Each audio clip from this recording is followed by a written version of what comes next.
what they say and to say what they mean.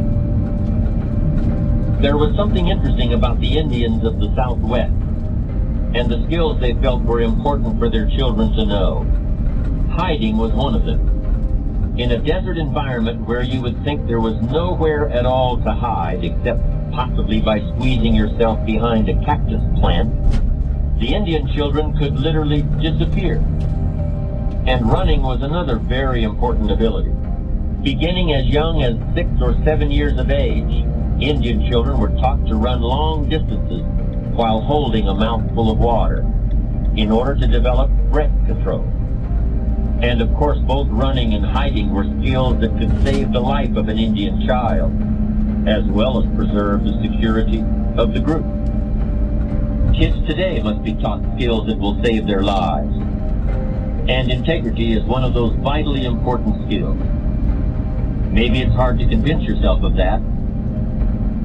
I heard a story of a man who flew propeller-driven anti-submarine planes for the Navy, piloted them on long flights over the water. He told of an incident when a storm was coming up, and they were faced with a difficult navigational problem in order to avoid it. The problem became even more difficult when the navigator revealed that he couldn't handle it. He cheated his way through some parts of the training, but that training material didn't seem like it would ever be very useful. I can't promise that it will ever save their lives, but nothing you will ever do is more important than teaching integrity to your children. There's an old saying, those who do can, and those who can't teach. But you really can't teach honesty unless you are honest yourself. You really can't teach integrity unless you also live with integrity. It's actually quite simple. Earlier I suggested that there might be some times when a certain amount of flexibility with the truth is appropriate. And I'd like to return to that now. It might be tempting, for the sake of consistency, to assert that you should always tell the whole truth exactly as you see it in every situation. But I've lived long enough in the real world to know things just aren't that simple. Shakespeare wrote of one of his characters, "Every man has his fault, and honesty is his. He is more honest than wise." Just as there is a difference between blowing hot air and premeditated dishonesty, there's also a difference between lying and recognizing the importance of diplomacy. How can you tell the difference? Your gut feelings will tell you. By the time we reach adulthood, I think most of us have extremely accurate ethical barometers built into our heads and hearts. We may choose to ignore what that ethical barometer tells us, but it's there nonetheless. When you're in a leadership role, I believe there's at least one situation in which you're almost always justified in stretching the truth to some degree. And here it is.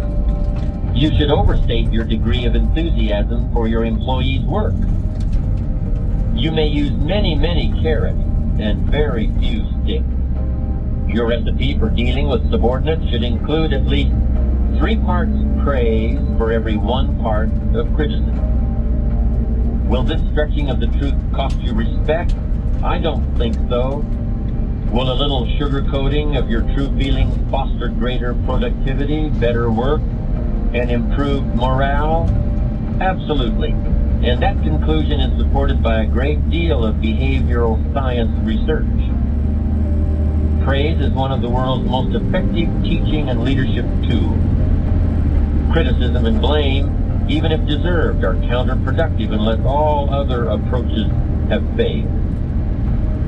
Vince Lombardi, the late coach of the Green Bay Packers, certainly deserved his reputation as a tough manager and a man of strong character. But even he knew the importance of building up people's ego. You could have seen how this worked if you had the opportunity to attend a practice session of the Packers during the years when they were one of the most powerful football teams ever assembled. Lombardi had a quarterback from his scout team throwing passes against the first-string defense. and this young quarterback was obviously eager to impress the coach. But after the player had completed 3 or 4 passes in a row, Lombardi seemed anything but impressed. In fact, he seemed quite displeased, and he took the scrub quarterback aside. "What are you trying to do, wreck my team?" Lombardi snarled.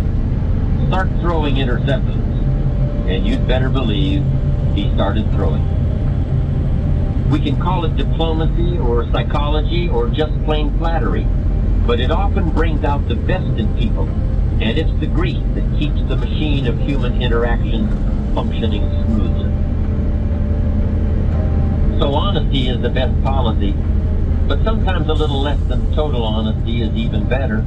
We've been talking mostly about the importance of honesty and integrity in dealing with other people, but I want to conclude now by focusing on what those qualities mean to your relationship with yourself. I think a term from clinical psychology is useful here. The term is cognitive dissonance. And I'll use a quick example to illustrate what it means. Let's consider a man who is an expert on personal financial planning.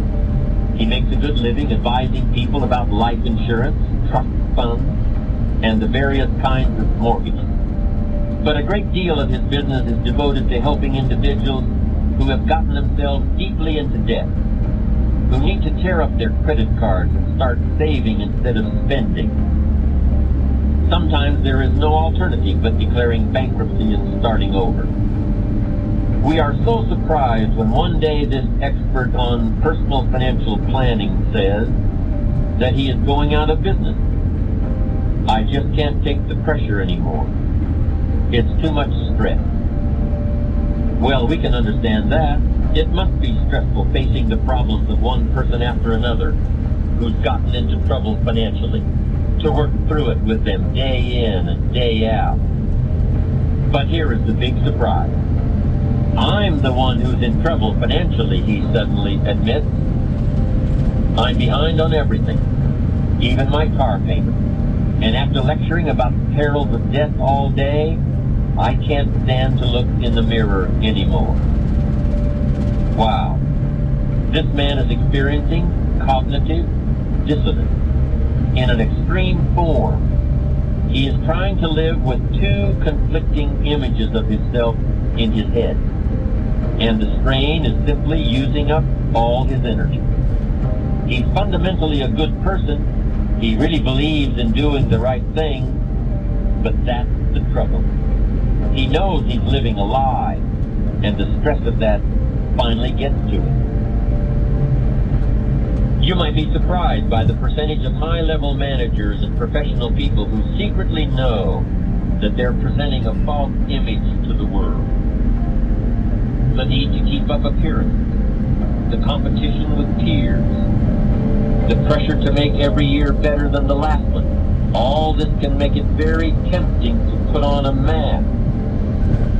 I'm not talking about just boasting here. I'm talking about creating a real split between what you're telling the world and what you know is the real truth about yourself. All the world's a stage, and to some extent we're all playing roles, but living with honesty and integrity can make it all a great deal easier. This is where ethics and psychology really overlap.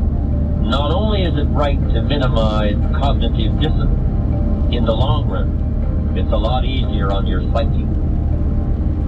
We all know people who have gotten ahead as a result of dishonest or unethical behavior. When you're a kid, you think that never happened. But when you get older, you realize that it does. Then you think you've really wised up. But that's not the end of it. When you get older, you see the long-term consequences of dishonest gain, and you realize that it doesn't pay in the end. I've seen people who have made millions with questionable business tactics, and I've also seen a higher percentage of health problems among those people than any insurance actuary could possibly account for. I've seen people who decided to sell out their friends or their business partners in order to cash a big check, and those people wind up looking 20 years older than their age. stick around, keep your eyes open, and I think you'll see it's true.